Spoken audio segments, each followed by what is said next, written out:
Dear students, today let us discuss anthropometry in the fieldwork.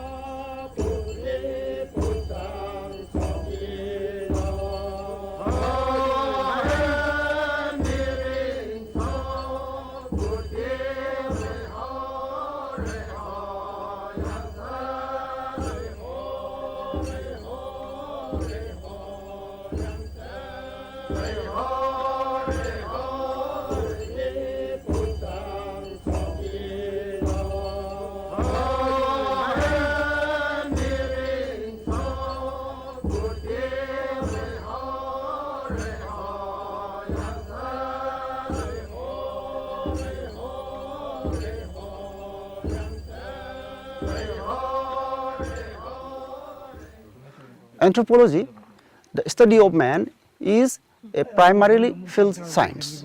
It has three main branches: physical anthropology, social anthropology, and prehistoric archaeology.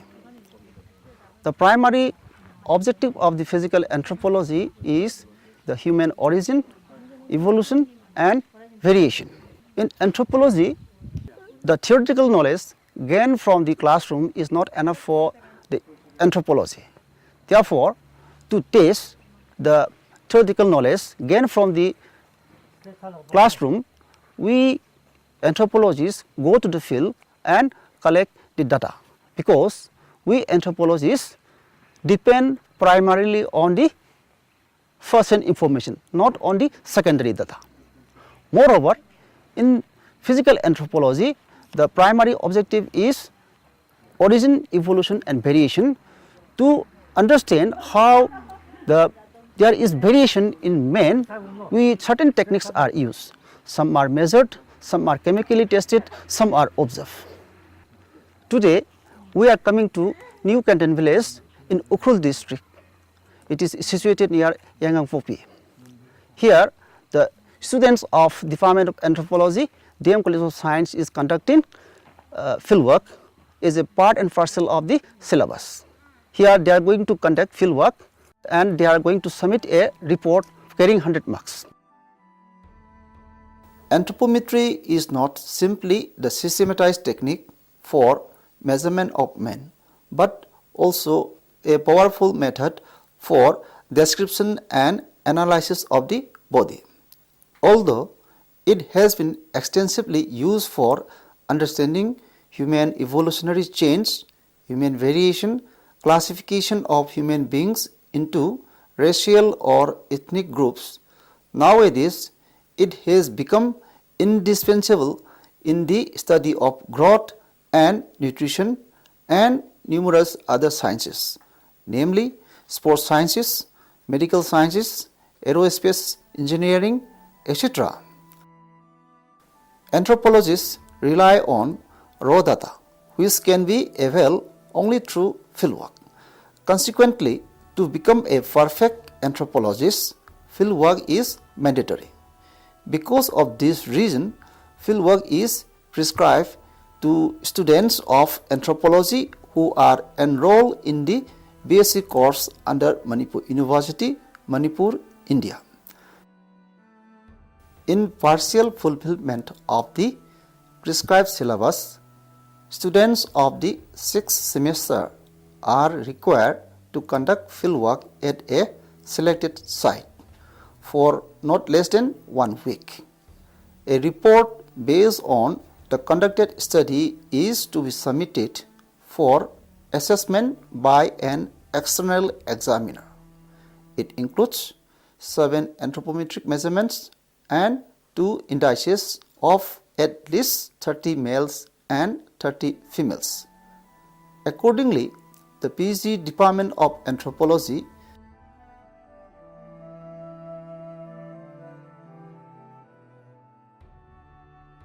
DM College of Science, Imphal, Manipur selected New Canton village at Anthro P10a M03, Manipur as the field site for the BSc 6th semester students 2012.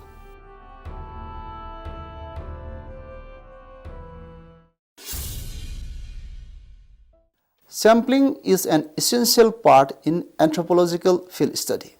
This not only helps the researchers to make use of appropriate sampling techniques, but also in acquiring accurate and authentic data. The present field study is conducted among the Tangkuls of New Canaan village, which is located at a distance of about 25 kilometers from Imphal, the capital of Manipur. The village is divided into three parts, namely Ayotang, Alungtang and Awontang, and the present study covers only two parts of the village, Alungtang and Awontang. According to the household census survey of the village conducted by the students, there are 610 individuals, of which 310 are male and 300 are female. The village is endogamous with clan exogamy as a rule. As a result, many of the villages are related to some degree. From the census data, it has been found that villagers who have attained 18 years but not exceeded 60 years, from whom anthropometric data were collected, comprise about 50% of the population.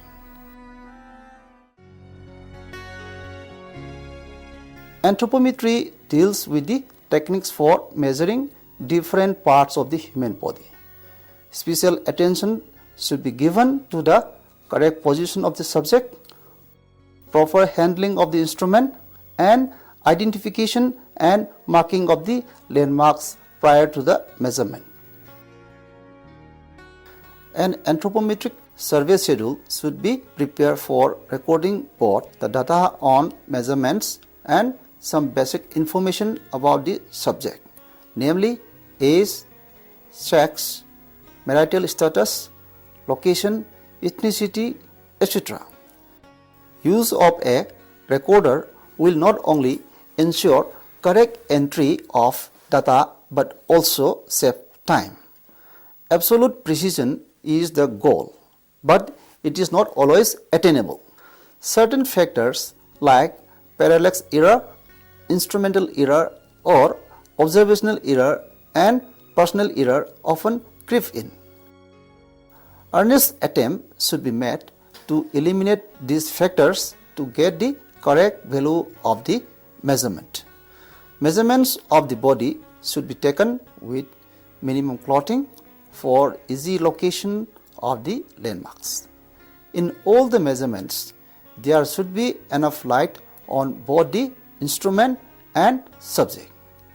The fingernails of the manipulator should be trimmed so as to avoid hurting or injuring the subject while being measured. The present module includes 7 anthropometric measurements, of which 2 of them, namely height and body weight, are measured in standing position, while the remaining measurements, namely sitting height vertex, head length, head breadth, nasal height and nasal breadth, are measured in sitting position. The measurements should be taken in an orderly manner so as to cover all the measurements quickly. To measure quickly, the measurements taken by the same instrument, that is spreading caliper in the same position, should be completed first, followed by the measurements taken by sliding caliper and so on. Then it is followed by measurements in standing position. Now let us come to the measurements. First measurement, maximum head length. The measurement is taken from glabella to ophistocranium in the mid-sagittal plane using a spreading caliper with blunt end. Landmarks involve glabella. It is the most prominent point between the eyebrow ridges in the mid-sagittal plane above the nasal root. Ophistocranium, the posterior most point on the posterior protuberance of the head in the mid-sagittal plane. The landmark is explored during the measurement maximum head length. Procedure for taking this measurement. To take the measurement, the researchers should stand on the left side of the subject. The left tip of the spreading caliper is fixed securely on the landmark glabella by using the left thumb and the index finger, and with the right hand, the other arm of the spreading caliper is placed on the posterior protuberance of the head in the mid-sagittal plane. Then the tip of the instrument on the posterior protuberance is moved along the mid-sagittal plane in up and down motions with slight pressure till the maximum reading is obtained from the scale. The point where the scale indicates maximum value by the right tip of the instrument determines the landmark of histocranium, and the value of the measurement is observed and recorded from the scale of the instrument. Maximum head breadth. It is measured from urion to urion with a spreading caliper with blunt end. Landmarks involve urion. It is the most laterally projecting point on the parietal side of the head. This point can only be determined by measuring the maximum head breadth. The measurement is taken from the back side of the subject. Standing on the back side of the subject, the tips of the spreading caliper are placed on the most laterally projecting points on the side of the head. Then the tips of the spreading caliper are moved on the side of the head in the same plane in concentric circular or zigzag or forward and backward and up and down movements. Wherever the scale indicates maximum value, it gives the value of the maximum head breadth, and the value of the measurement is recorded from the scale. Nasal breadth. It is the straight distance between the two alaria measured with a sliding caliper. Landmark alare. It is the lateralmost point on the nasal wing, and it is determined by measuring the nasal breadth. The measurement is taken from the front side of the subject. To take the measurement, the two tips of the sliding calipers are adjusted to the most laterally placed points on both the nasal wings of the subject. Pressure should not be applied, and the two tips should touch the wings slightly. Then the value of the measurement is recorded by observing the scale. Sitting height vertex. It is measured from vertex to the plane where the subject is sitting using an anthropometer. Landmarks. Vertex. It is the highest point on the head in the mid-sagittal plane when the head is held in the eye-ear plane. Procedure. To take the measurement, the subject is asked to sit on a stool which can accommodate the entire thigh and buttock. The back of the subject should be fully stretched with the head in the eye-ear plane. Hands should rest on the thigh, back of the knee should touch the stool, and the feet should rest on the ground. Then the anthropometer is brought to the back side of the subject close to the body in a vertical position, and the crossbar is brought down to touch the vertex, and the value of the measurement is recorded by observing the scale.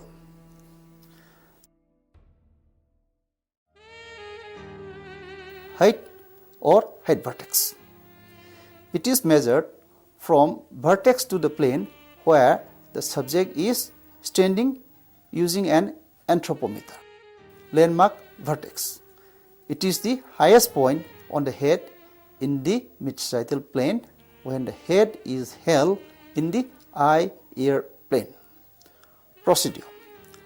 For measuring height vertex, the subject should stand barefoot on a level floor against a wall, the body fully stretched, normally with his hips and back touching the wall.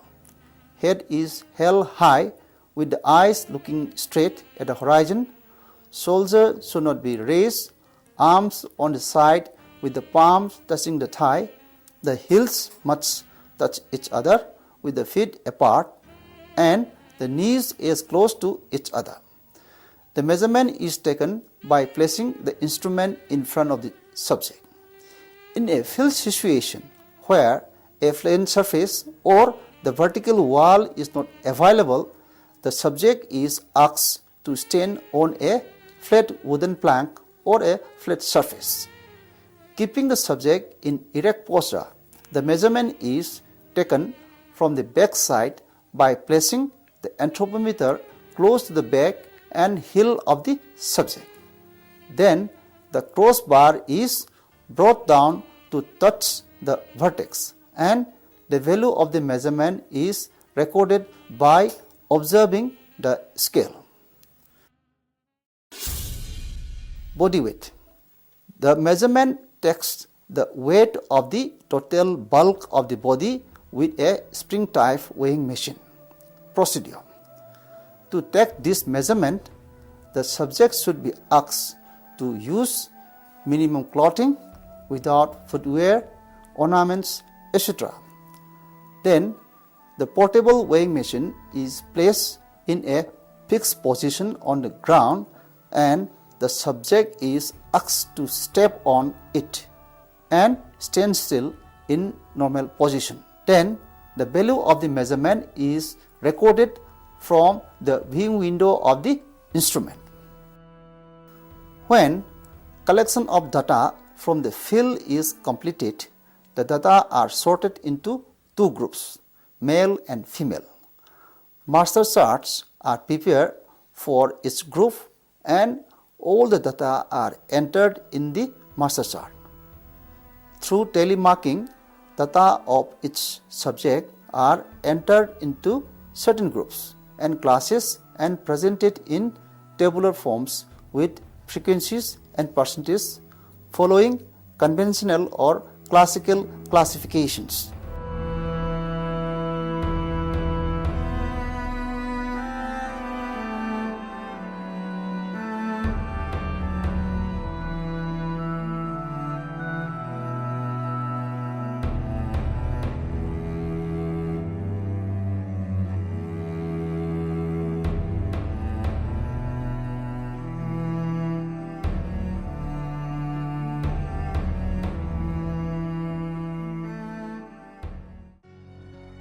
Indices. In anthropometry, an index is the relationship between two anthropometric measurements, which is mathematically expressed. In other words, it is the ratio of two anthropometric measurements. In all the cases, the measurement having the smaller value is taken as the numerator, whilst the measurement with the larger value is the denominator and multiplied by 100. Is prescribed in the syllabus. Two indices have been calculated in the present study and they are cephalic index is equal to maximum head breadth divided by maximum head length into 100. Nasal index.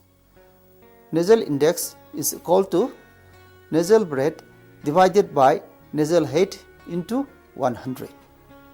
Data are then classified into various classes or categories based on the calculated values obtained. Cephalic index and nasal index of all the subjects of both sexes have been calculated.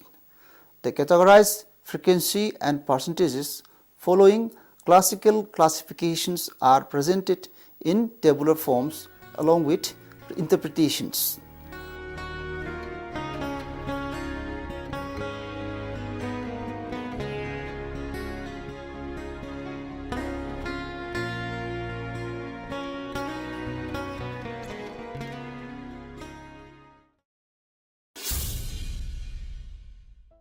Anthropometry is an indispensable part of physical anthropology.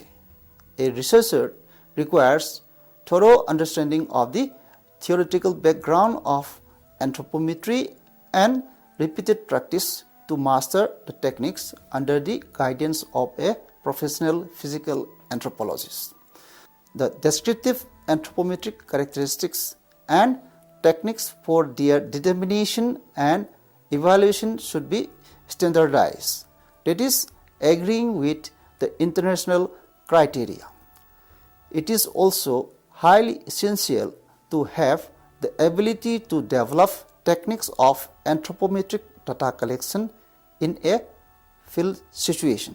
With this, I conclude my lecture on anthropometry in the fieldwork.